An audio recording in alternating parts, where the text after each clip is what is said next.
இந்திய அரசியல் அமைப்பின்பால் তামিলনাড়ুর মুখ্যমন্ত্রী হিসেবে শপথ নেয়ার পর থেকেই অভিনেতা থেকে রাজনীতিক হওয়া বিজয় থালাপতিকে নিয়ে আলোচনা থামছে না। বিশেষ করে শপথ অনুষ্ঠানে ঐতিহ্যবাহী ভেস্তি শার্টের পরিবর্তে কালো রঙের প্যান্ট স্যুট পরে হাজির হওয়ায় ব্যাপক চর্চার জন্ম দেন তিনি।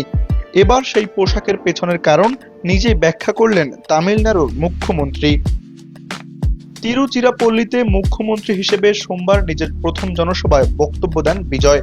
সেখানে তিনি বলেন, সম্প্রতি তার পরা নতুন স্যুট নিয়ে অনেকেই কথা বলছেন। সমর্থকদের উদ্দেশ্যে বিজয় বলেন, অনেকেই জানতে চেয়েছেন আমি কেন স্যুট পরছি।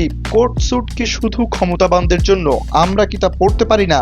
আমি তো নানা রঙের পোশাক পরছি না, শুধু কালো ও সাদা রং ব্যবহার করছি, ঠিক আমাদের হৃদয়ের মতো। এই দুটি রং বেছে নেওয়ার কারণ হলো আমি সব বিষয়ে স্বচ্ছ ও সরল থাকতে চাই। কালো সাদার মতোই আমার অবস্থান পরিষ্কার থাকবে।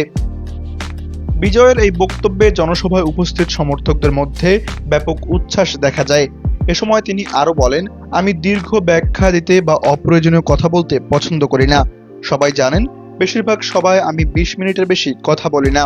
মুখ্যমন্ত্রী হিসেবে শপথ নেয়ার দিন বিজয়ের পরা কালো স্যুটটি ডিজাইন করেছিলেন ফ্যাশন ডিজাইনার জাফির ও সাদাব।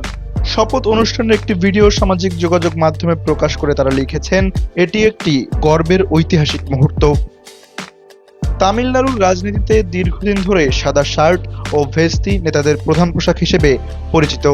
সেই প্রথা ভেঙে পশ্চিমা ধাঁচের স্যুট বেছে নেয় বিজয়ের পোশাক বিশেষভাবে আলোচনায় এসেছে।